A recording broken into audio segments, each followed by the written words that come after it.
अहरौला से कप्तानगंज मार्ग 1.5 दशक से बदहाल। 21 किलोमीटर सड़क पर हर किलोमीटर में 150 से ज्यादा बड़े गड्ढे। बच्चे, बुजुर्ग, बाइक और बड़े वाहन हादसों के हो रहे शिकार। आपको बता दें कि गोपालगंज बाजार में 2 साल बाद समाजवादी जनता ने धरना प्रदर्शन किया। सपा के विधायक डॉक्टर संग्राम यादव के नेतृत्व में बड़ी संख्या में नेता शामिल हुए। धरने के दौरान सड़क बनाने की मांग को लेकर राज्यपाल को ज्ञापन सौंपा गया और नेताओं का कहना था कि ये सरकार गरीबों और जनता की समस्याओं से आंखें मोड़ रही है। छोटी सी सड़क नहीं बन पा रही और जनता हर दिन खतरे में है। लोगों ने कहा कि जब हमारी सरकार थी विकास होता था, अब 2 दशक से सड़क का इंतजार है। अगर 1 महीने में सड़क नहीं बनी हम पूरे आजमगढ़ को जाम करेंगे। विधायक डॉक्टर संग्राम यादव ने कहा कि ये सरकार वोट चोरी कर उद्योगपतियों की जेबें भर रही है, जनता की आवाज दबाई जा रही है। सड़क की खराब दशा से व्यापार में मंदी, स्कूल जाने वाले बच्चे और बुजुर्ग हादसों का शिकार हो रहे हैं। धरने में जनता ने सरकार की संवेदनहीनता पर आक्रोश जताया। समाजवादी नेताओं का कहना था कि जनता की समस्या सड़क से संसद तक उठाई जाएगी। आपको बता दें कि अहरौला कप्तानगंज मार्ग पर जनता की आवाज अब संसद तक जाएगी। सड़क के बहाने जनता ने सरकार को चेतावनी दी और उम्मीद जताई है कि विकास की दिशा बदलेगी। ये सिर्फ सड़क नहीं, ये जनता की आवाज है। हर गड्ढा, हर टूटे रास्ते पर बैठा दर्द, हर हादसा एक पुकार है। सुनो सरकार, सुनो जिम्मेदार। ये आवाज अब सड़क तक सीमित नहीं रहेगी, इसे हर घर तक, हर गांव तक पहुंचाना है। इस वीडियो को ज्यादा से ज्यादा शेयर कीजिए ताकि जनता की पीड़ा शासन तक पहुंचे, ताकि हर रोड जल्द से जल्द बने। देखिए, सवाल आज सरकार जनहित के मुद्दे से, ये जनता का मुद्दा है। इस सड़कों पर जनता, पूरे गांव जुड़े हैं। इसी पे लड़कियों का आदर्श महिला महाविद्यालय है, इसी पे पराग का डेयरी फार्म है, इसी पर कृषि का विज्ञान का मौसम विज्ञान केंद्र है, इसी पे हमारी बसई की बाजार है, गोपालगंज की बाजार है, मड़ना की बाजार है, अहरौला की बाजार है। फिर हम इधर जाएं तो भवानीपट्टी से लेकर के अगर आप देखें तो हमारे लोगों के गांव के जीविकोपार्जन के लिए लोग इन छोटी छोटी बाजारों में हमारे व्यापारी गण हैं, जो आज इतनी खराब सड़क के कारण, हम अभी कुछ दिन पहले राजकीय महिला महाविद्यालय गए थे जहां बेटियों का नामांकन कम हुआ है। हमने उसका रीजन पर जानने का प्रयास किया तो लोगों ने बताया कि खराब सड़कों के कारण बेटियां आज पढ़ने नहीं आ पा रही। तो जिसके कारण हमने इसको अभी जो विधानसभा अगस्त में चली उसमें नियमों के साथ आए तो 18 अगस्त को संसदीय कार्य मंत्री ने बयान दिया कि ये वित्तीय स्वीकृति पर निर्भर करता है। जब से हमने धरना की तिथि निर्धारित की, लगातार प्रशासनिक अफसर कल कई प्रशासनिक अफसरों का हमारे पास फोन आया। आखिर क्या कारण है विधायक की सरकार सौतेला व्यवहार कर रही है? आजमगढ़ में कई सारी विधानसभाओं की सड़कें बहुत सारी खराब हैं और आपने जब पूछा था विधानसभा में, उसके बाद आपको एक पत्र दिया गया था। उस पत्र को आपने वायरल किया था और जब आपने धरना प्रदर्शन की बात की तो आपको फिर बताया गया कि वित्तीय स्वीकृति हो गई। बार बार ये बात सुनने में आ रही है। यहाँ की जनता को कब राहत मिलेगी और सच्चाई क्या है जनता के सामने बताइए। देखिए, सच्चाई तो यही है, 18 अगस्त के पत्र का हमने वायरल किया। इसके बाद जो हमने धरना की तिथि निर्धारित की, इनके कई प्रशासनिक अफसरों ने हमें फोन किया।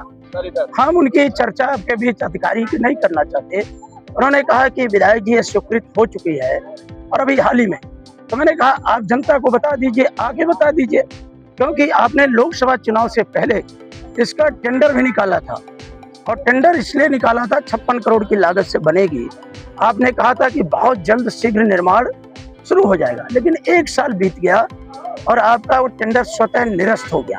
इससे जनता में एक अविश्वास का भाव पैदा था, जिसको लेकर समाजवादी पार्टी ने अपने दायित्वों का निर्वहन करते हुए आज बाजार में, क्योंकि हम पहले बसई में कर चुके थे, पदयात्रा कर चुके थे, ये प्रमुख बाजार थी, हमने एक दिवसीय धरना। यहाँ पर कोई राजनीतिक विद्वेष की भावना के तहत कार्य नहीं किया जा रहा है, क्योंकि यहाँ पे समाजवादी पार्टी के 2022 में 10 विधायक चुने गए, उसके बाद 24 में 2 सांसद भी चुने गए।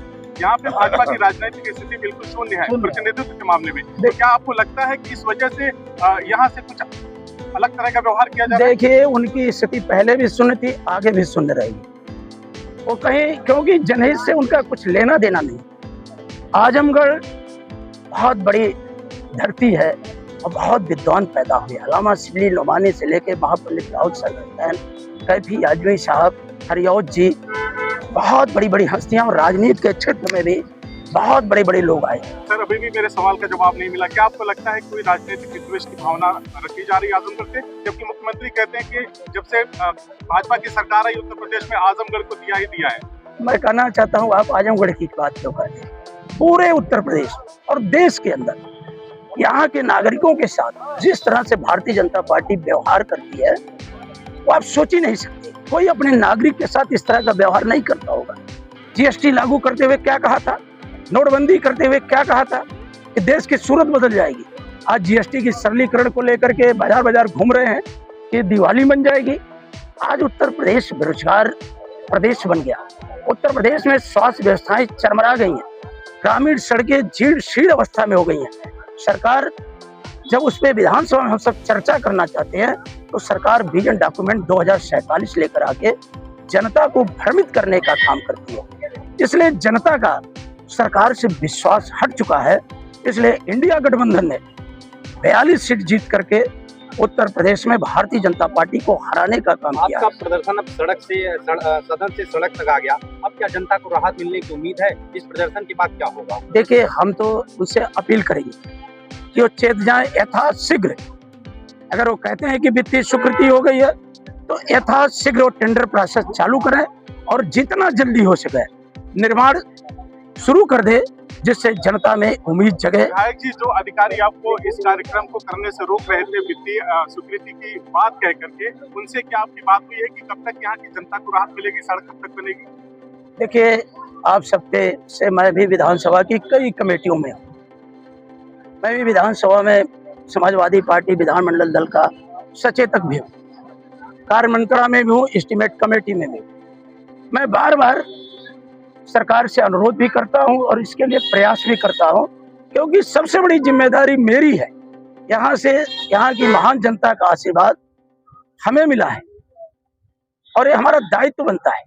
कभी भी हमें सड़क के लिए सड़क पर उतरने की आवश्यकता नहीं पड़ी। जनता को क्या भरोसा देंगे आज के कार्यक्रम के बाद? मैं जनता को विश्वास दिलाना चाहता हूँ कि जिस तरह से हमारी बात हुई है, अगर उस बात पे खरे उतरेंगे तो ठीक है, नहीं तो विधानसभा का जो सत्र चलेगा हम अपने साथी विधायकों के सामने साथ विधानसभा के अंदर धरना करके भारतीय जनता पार्टी की सरकार को बेनकाब। सर, ज्ञापन भी दिया गया है 2027 के चुनाव से पहले ये सड़क बन जाएगी, हाँ या ना? मुझे उम्मीद है कि बनना चाहिए। अगर कहीं सरकार इतना धरना प्रदर्शन के बाद भी अनदेखी करेगी तो मैं आपसे कहना चाहता हूं कि अभी हमारा नवंबर में या दिसंबर में विधानसभा का सत्र चलेगा। उस सत्र में बीचों बीच हाउस के अंदर हम अपने साथी विधायकों के साथ धरना दे करके सरकार को मजबूर करेंगे। सर, ज्ञापन किसको दिया गया आज? ज्ञापन तो एसडीएम महोदय आई थी और ले गई, महामहिम राज्यपाल महोदय आते थे। आज ही नहीं, इससे पहले भी पदयात्रा के माध्यम से हम सबने सरकार का ध्यान आकृष्ट कराया था। जैसा कि आप जानते हैं कि इस समय समाजवादी पार्टी उत्तर प्रदेश की विधानसभा में विपक्ष की भूमिका में है। हमने अपने विपक्ष के दायित्वों का निर्वहन करते हुए जितने भी तरह के नियम हैं उन नियमों के तहत इस मार्ग के निर्माण के लिए सरकार से अनुरोध किया था। चाहे सरकार के तत्कालीन लोक निर्माण मंत्री केशव मौर्य जी रहे हों, चाहे जो इस साल जो 2022 के बाद जो सरकार आई जिसके लोक निर्माण मंत्री जितिन प्रसाद जी रहे हों, या आज स्वयं मुख्यमंत्री जी के पास लोक निर्माण विभाग है।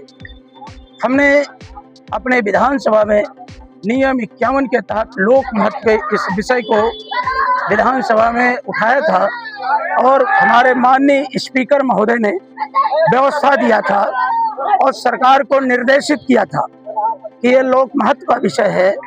सरकार आश्वासन दे कि इसको यथाशीघ्र बनाने का काम होगा।